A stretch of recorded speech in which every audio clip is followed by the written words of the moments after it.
Before we get started, I'd like to make a couple announcements. First, I would like to welcome Patricia Martin. She is a cultural analyst, author, consultant, professional affiliate, meaning a graduate of our 2-year Jungian Studies program, and a current member of our program committee. This is the first interview she's doing for us, and we are currently developing plans to do more, and I'm just so grateful that she's willing to give her own time to help us bring more interesting discussions to the podcast. Also, our Cyber Monday sale will begin on November 25th and run through November 30th. So during that period, all audio and video downloads, including recordings for this year's online webinars, will be 40% off. So if there's anything you're thinking about getting now, you're welcome to hold off for another 2 weeks until the sale begins. Finally, we are currently accepting applications for our analyst training program. So if you are thinking about becoming a Jungian analyst, want to learn more, download an application, or get some contact information for the current director of training who's open to answering any of your questions about the training program itself, just visit our website, jungchicago.org. You can also click the link in the show notes that goes directly to the analyst training program page.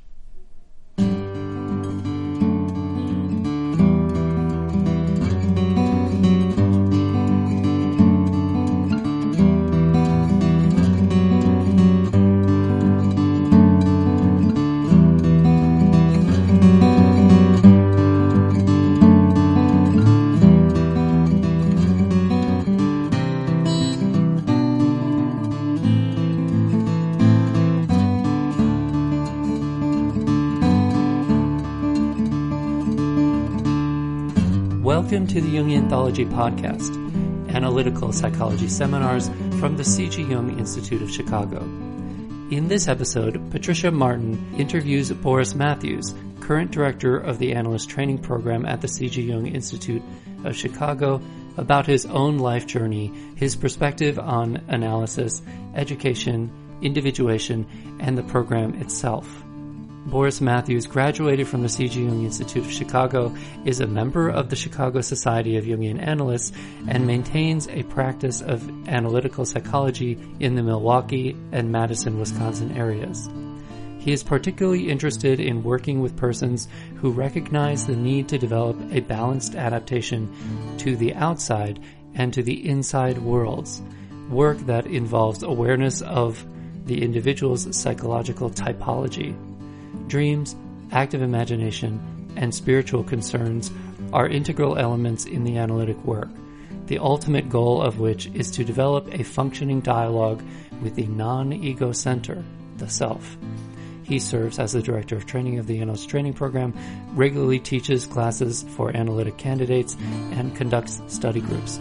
He also taught this past year, he taught an online program called 2020 in Turmoil, a Jungian astrological perspective, and that program is currently available for digital download in our online store.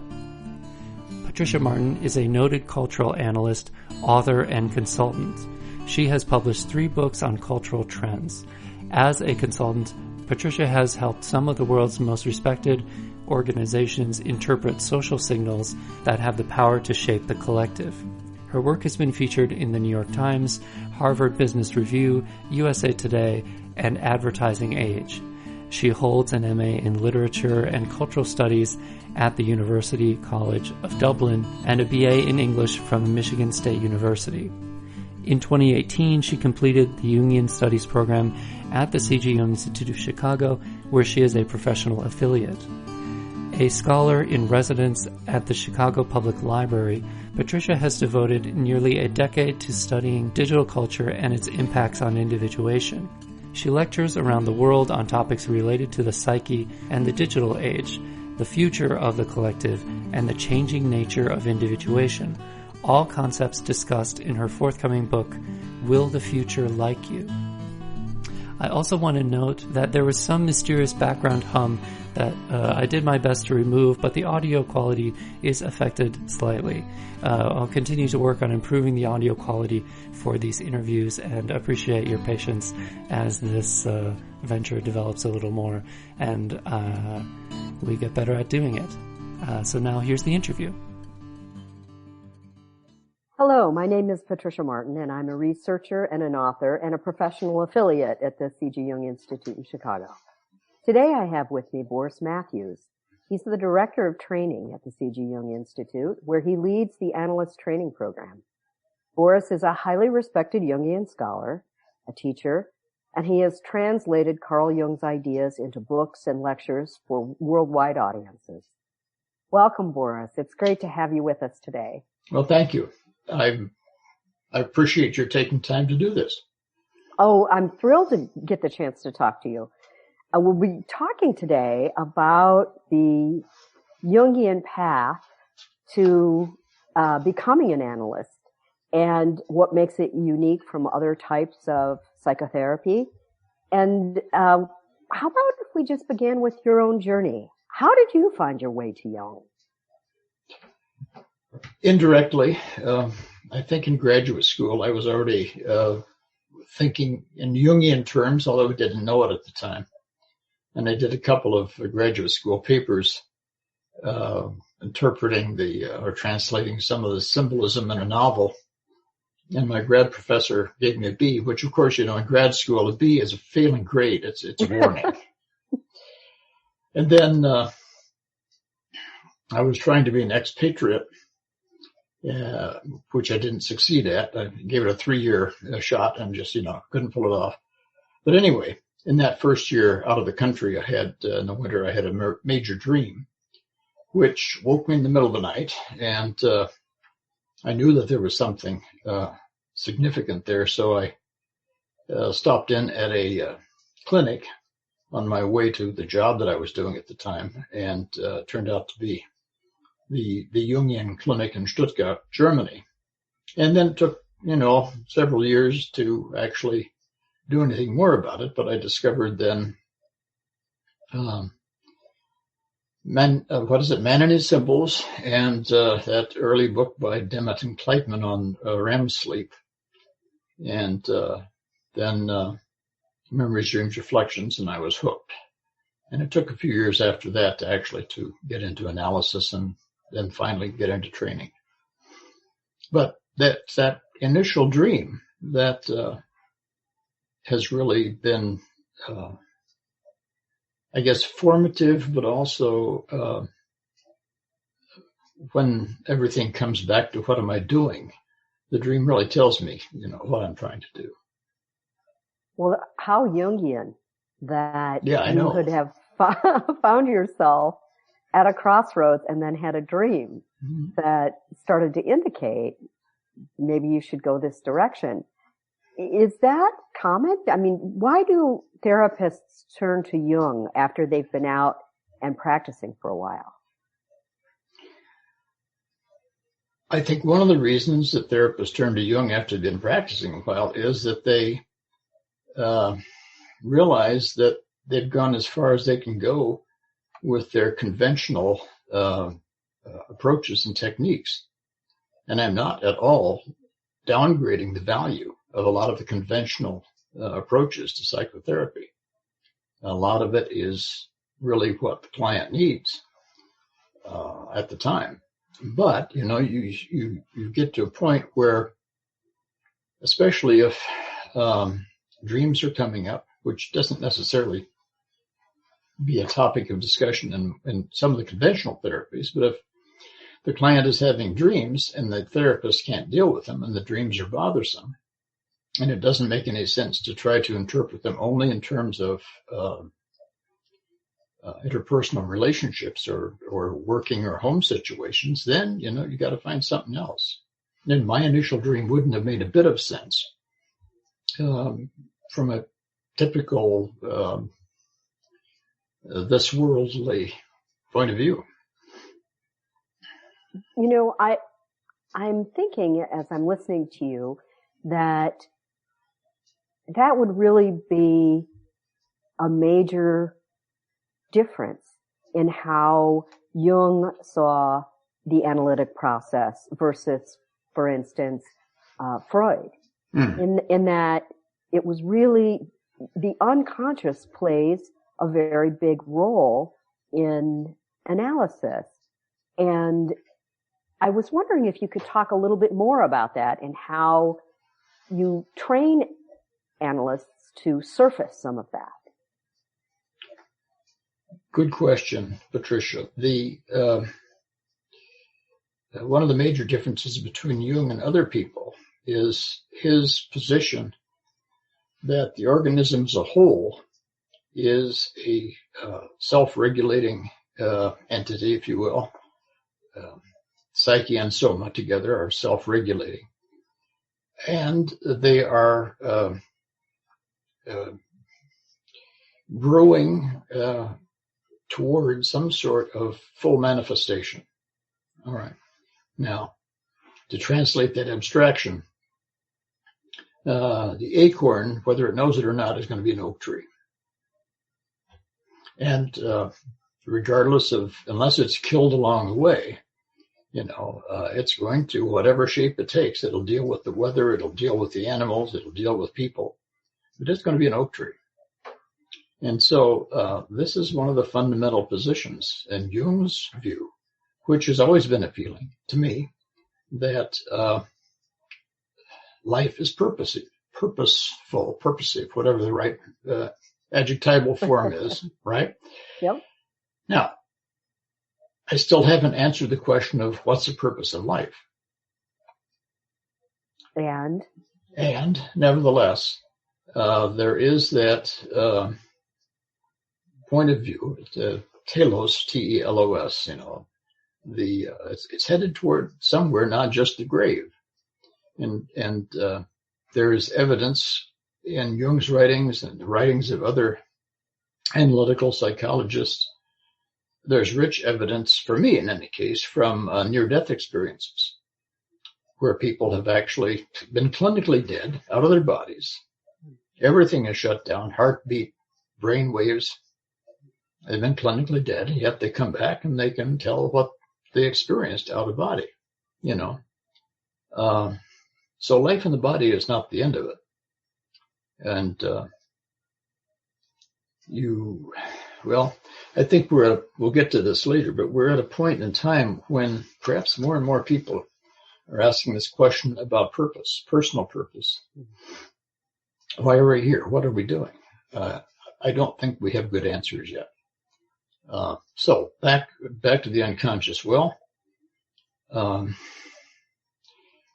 consciousness is not the whole story. So that there's a lot that the organism self-regulates in a very dynamic way without our ever noticing it. Okay. What we do notice are certain things like thirst, hunger, fatigue, boredom, curiosity, but also dreams that come in picture form or story in picture form, which optimally we need to understand as well as we can, because the dream offers information if we can understand it. So the unconscious, what's out? Okay, the unconscious is not a place, it's not a thing. It's really a statement about my awareness, my conscious knowledge. So I am unconscious of X, Y, and Z. Mm-hmm. Is it the X, Y, and Z unconscious? I don't know, but I'm unconscious of it. And so surfacing that kind of thing is through dream work, and I'm guessing the program might teach an analyst how to do or encourage active imagination, methods that Carl Jung practiced to help tap into some of that in the unconscious, raise it to consciousness. And so I think this is what Jung would say is the whole route to individuation, which is to, be able to be a fully integrated person. Do I have that right? Essentially, yes. you mentioned active imagination. And I like to talk about it, at least initially, by asking the other person, do you ever talk to yourself? Gosh, I do all the time. And the other answers, you get up in the morning, what am I going to do today? And after a while, something comes to mind. You get an answer to the question. Now, it's active imagination can be a very demanding discipline, as demanding as talking with another human being who has a point of view that they insist on. All right. Mm-hmm. Now Jung said that most direct access to what's outside of consciousness is through fantasy and imagination. Okay, it's not idle daydreaming. It's serious imagining, just as serious as talking with somebody whose opinion may be important to you. So yeah, in training, that's part of it. So you were for a while the director of training, and then you took a hiatus from it, and then you're returning now. And so I'm guessing that some things have changed in the world in between those periods when you were the director of training. And so how do you see that, and how has the program adapted to sort of meet the present moment? I think actually, as I'm finishing my second 4-year round of director of training, there's more change that I observe than in the previous years. This is a good question because it raises the question of what is happening on the planet. Okay. How far back do we want to go? We can go back just to the beginning of this millennium. Okay. To Twin Towers, for example, and President Bush's question, why do they hate us? Well, that question's never been seriously asked. And yet it seems to me that Twin Towers, Arab Spring, all that's happened in between time and currently, the Black Lives Matter, and the indigenous, and of course not only indigenous, but white and colored people's protests around the Keystone Pipeline, for example. There's activism all over the world in a different way, I think, than it was 40 years ago. So the question is, I think what's happening on the planet? Why is it happening? I think that's where the great change is happening. And I think that's partly the challenge that we have to find a way to adapt to. COVID-19 and isolation and lockdown has caused us to adapt. Adapt is a big word for Jung. And he says, we have to adapt to the world we're born into. Fair enough. And usually that's the task of the first part of life, however long that is, getting our feet on the ground, earning our keep, getting away from parents, maybe children, and rearing them, profession, training, and all that. But at a certain point, when that's more or less in place, then the focus needs to shift more to, or the emphasis shift more to adaptation to what we are, that we have not been able to, for one reason or another, access, manifest, develop. Now, individuation is used in various senses. So right now, the world is certainly in a turmoil, and things are changing. And we've adapted the endless training program to a hybrid model, and we'll probably go forward with some mixture of in-person meetings and online classes and discussions. How does the content change? Well, I think one of the things that's changed more, we've been aware of more, is the phenomenon of cultural complex.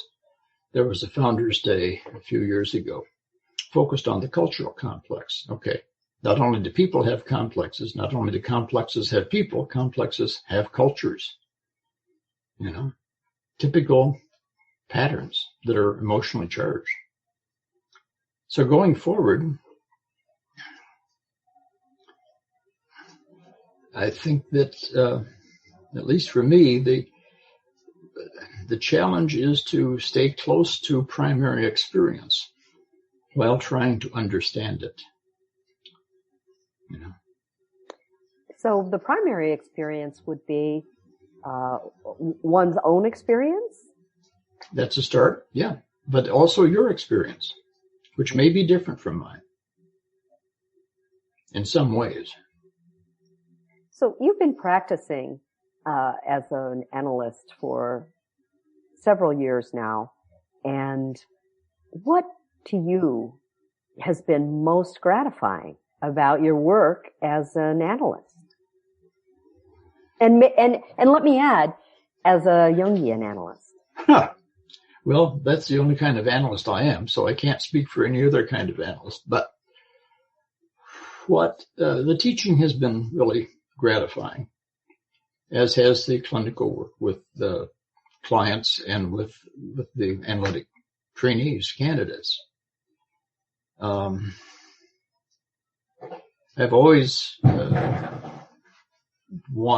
enjoyed, always found it valuable to take a text and go through it fairly carefully. And part of me has said, oh, we should be moving along faster. So there's been that tension between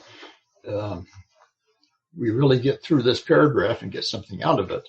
But what about the rest of the chapter that was assigned for this class period? So that's a tension that I haven't resolved. With the clients, my particular practice has been with people who have some degree of adaptation to the world. Okay. So I'm not talking about dropouts, isolates, the kids that are 30 years old and still living with their parents, although there are analysts who can work with them. But what I find particularly valuable is are those minutes when talking with the client's talking with me, and the tone of our interchange, the voice quality, the energy quality shifts, and we've gotten to something that was not obvious, but that is touching, moving, can bring tears to the eyes, because it's somehow a moment of great importance for both of us. And so that's a level of intimacy in this formal analytic setting that frankly far surpasses most other human interchanges for me. So Carl Jung believed that the more background you could bring to the process of analysis as a psychotherapist, the richer that the experience could be. And that's what I'm hearing from you. Mm-hmm. And, he had a lot of respect for people who came to it from different professions. Like, let's say, for instance, they had a background in literature or mythology or art. Right. Some maybe something that would be expressive or scientific even, because that would enrich the whole process. So do you find that people who come into your program from different backgrounds, how do they get integrated in and kind of rooted? It's a big question, isn't it? Like, how do you gather all of these various people with their backgrounds and give a holistic experience out of the training? Well, I hope we give a holistic experience out of the training. Okay, that's certainly desirable. All the people who train in Chicago at the Jung Institute in the Analyst Training Program already have satisfied the collective in terms of educational and licensing and practice experience requirements that exist wherever they happen to live. If they live in Illinois, then they have to deal with the regulations in Illinois. If it's Indiana, Wisconsin, or Nevada, or wherever. Okay. So that's the adaptation, if you will, to the collective. And it can be a degree in clinical social work, psychiatric nursing, clinical psychology, PhD or PsyD, pastoral counseling, just a lot of ways in. But it's the requirement is considerable, some pretty good experience, and able to operate legally. Okay. So they come from different backgrounds. But I think maybe one of the common, what shall I say, grounds is that there is a respect for what comes into awareness from outside of awareness, from the unconscious. Okay. And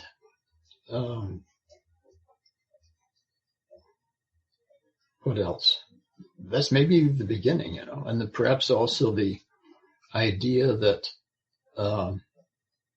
something is coming to me in the form of a dream or a fantasy or an image that I have experienced or seen, or a situation that I can't get rid of, and I need to fathom it. I need to make sense of it. So with that common interest in what is this saying to me that's important for my life, then we can share. Now, there's a lot of cognitive stuff, a lot of book learning that's involved. But there's also the more experiential dimension, whether it's, as currently this year, a colleague and I are taking the first 2 hours of the weekend with the candidates, and it's bring an image, bring a symbol that's meaningful to you, talk about it. And we go around. And interestingly, everybody's image is obviously important to them. But it turns out that somebody else's image elaborates whatever image or symbol I have brought. And you also asked about the value of a wide range of background. It does seem to be true that psyche will present us with dreams that don't make any sense in terms of day residue or my current life situation, but rather bring up themes that only make sense if one knows literature, something of religious tradition, something of mythology. Yeah. Right. So what other attributes do you think go into, making a good analyst? Are there other traits that you see in analysts who go through your program and really thrive professionally?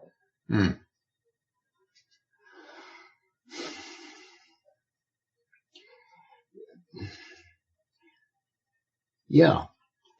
Jung says something which is profoundly true, that it's the person of the analyst that makes the difference. Now, what does that mean? What that to me means is that it's not the person's theory particularly, or the person's formal training even, but something about that person has in some way matured, for want of better terms. Okay.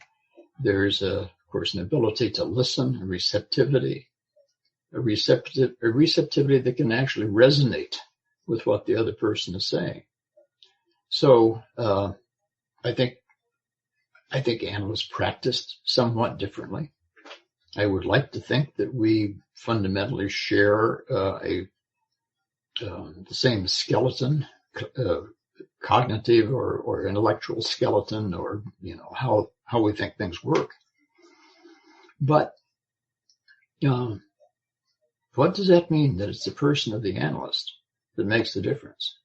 So one of the things that needs to happen in training, which includes, personal analysis, ongoing personal analysis, and consultation with the senior analyst, is that the analyst in training calibrates himself or herself. Calibrate in the sense of, I have a strength here and I don't have as much strength there. Or I get thrown off my pace by this complex. Or that's a blind spot, or typically I rush in where angels fear to tread, and even though I know it, I don't know it until afterwards, time it again. And that's part of calibration, knowing how the instrument, the analytic instrument, which is the person, actually functions. And that's an ongoing calibration, recalibration. It sounds like an alchemical takeoff, ripoff, but anyway. But it also sounds like someone really needs to come in understanding themselves, having insight into their own abilities and their strengths. And if I understand, also it's a matter of having done some analysis themselves. Right. Can you talk about that a little bit? Yes. Well, first of all, it's a process that is never finished, of calibrating oneself. I've been doing this, as you said, for several years.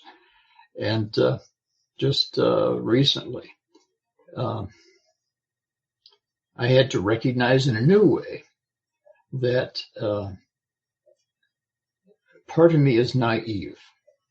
And that part that is naive is around an idea that for me is so resplendent, so clear, so obviously important, explains so very much. So what I do is rush in with the idea, naively, expecting to be warmly received. And people sort of say, huh? So I obviously have not done a good job. I have not been aware of other people maybe not being as enthusiastic about that particular point of view as I am. And of course, I end up hurt and disappointed. So, people have to know something about themselves, yes. But even more than, well, that's part of it. But I think the willingness to continue to learn about oneself is crucial. That kind of openness. And that kind of openness really requires that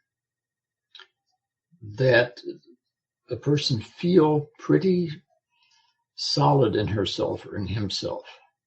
Okay? That nobody's going to be able totally to shoot the ground out from under one's feet. And then a willingness to continue learning, not just out of books, but learning from each other, learning about oneself through contact with the other. So I'm wondering, because you have such great perspective, you've got a breadth of knowledge about Jung, understanding of what it takes to become a good analyst, and you've been a teacher as well. So you have, I'm guessing, real insight into what the future of psychoanalysis is. What do you see for the future of the profession? Can't speak for people trained in other psychoanalytic traditions, or at least not extensively. But the fact is that around the world there are developing groups in Central Asia, in China, in India, okay, in South America.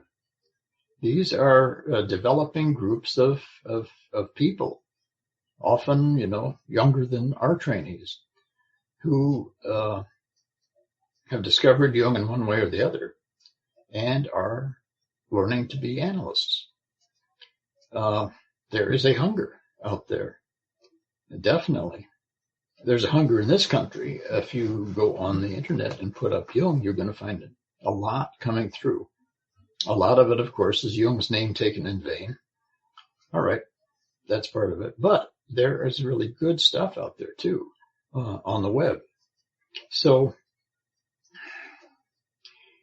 I have no doubt that somewhere in the world, lots of places in the world, people will be studying, developing the skills to do analytic work, Jungian analytic work. I hope that we can work things out in the States so that younger people can get in. I get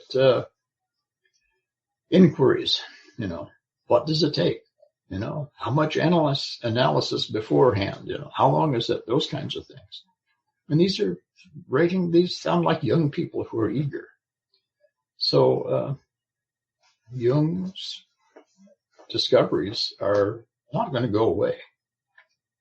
They're just not going to go away. And there are people who find them and say, oh, I've got to learn more about this. I've got to figure out how to do this. So if you were starting out, if you were one of those young querents, reaching out and saying, oh gosh, I really want to dig into Jung and I want to be an analyst in the Jungian tradition. If you could take yourself back, what would you pursue with a passion now? Well, I'd have to be a different person than I am or than I was. But given that, okay, I tried to get into training just like you did in the past. In other words, don't wait too long. Yeah, don't wait too long. Don't wait too long. If you're interested, pursue it. It's, pursue the individual analysis, take classes, read, work it, Right. It's a kind of a chronic situation. One gets infected and we have a chronic situation on our hands. It's hard to shake, right? Yeah, well, it doesn't shake, at least for me.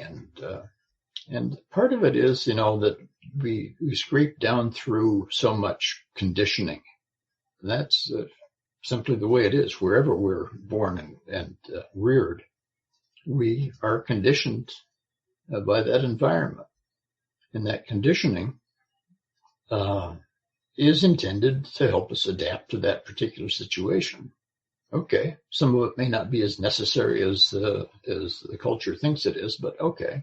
But that's part of the big challenge of life, is to recognize that the way that I was shaped as a young person is really a misshaping of who I really am. And eventually want to be who I really can be. And that's a tough one, especially if somebody gets to 35 or 40 or 50 and realize that they've been living a split life or a half-truth. Oh, yes. Oh, yeah. Right. Yeah. Yes. And usually, I'm guessing, I know that this was the case for me when I turned to the C.G. Jung Institute in Chicago. I was having dreams. Sure. I was having very apocryphal, very unshakable dreams. And so I think there's something inside of us that wants to be realized when we begin to get curious about Carl Jung's work and his approach to analysis. And that leads me to want to ask if somebody's out there right now listening to this and they're curious about the analyst training program at the C.G. Jung Institute in Chicago, what should they do next? Well, if they want to know about what we're offering, they go on the website, jungchicago.org, and click on the tab that says Education and see what's being offered. If they want more than that, then they will contact the Director of Training, currently me, for the Analyst Training Program, or any other director of a program who is listed there. And that's kind of the beginning, or look for a local Jungian group, go online and see what you can find that's interesting. Great. And get into analysis personally. Yes, because there are hours of analysis that are required if you want to pursue the training. So in other words, you're undergoing Jungian analysis with a trained Jungian analyst at the same time as you're learning how to do it yourself. And as a matter of fact, the requirement for the analyst training program is 100 hours of personal analysis before the application deadline. Right. So that's a great place to begin. It is. And the reason for that is that hopefully personal analysis will help the eager person get some idea of what's involved, a taste of it personally. And, one of the things that was said in my training, and is still true, what's very important is how we know, how we came to know what we do know. Okay, how do you know what you really know? Probably not primarily from a book. Well, that's a great place to end. And this has been really a delight. So for me too. Good. Wonderful. I want to thank you. And I also want to say that anyone who is interested in learning more about the offerings at the C.G. Jung Institute, you can go to www.jungchicago.org. And thanks again, Boris. My pleasure. Thank you.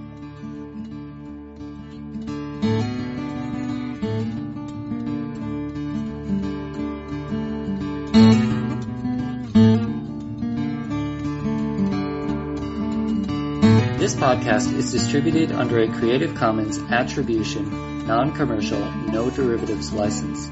Share it all you like as long as you maintain the attribution to the speaker, but please do not change it or sell it. If you like this episode, tell your friends about us or leave us a review on iTunes. For more information about classes, training programs, videos, audio, this podcast, or to find a Jungian analyst near you, visit our website, www.jungchicago.org. Thank you to our 2019 supporter level donors, Bill Alexy, Usha and Ashok Bedi, Circle Center Yoga, Arlo and Rena Compaan, Eric Cooper and Judith Cooper, Lorna Crowl, D. Scott Dayton, George J. Didier, the Kroll Family Foundation, Ramaa Krishnan and Full Bloom Lotus, Suzanne G. Rosenthal, Deborah Stutsman, Deborah Tobin, Alexander Wayne and Lynn Kopp, and Gerald Weiner. If you would like to support this podcast, just go to jungchicago.org/give.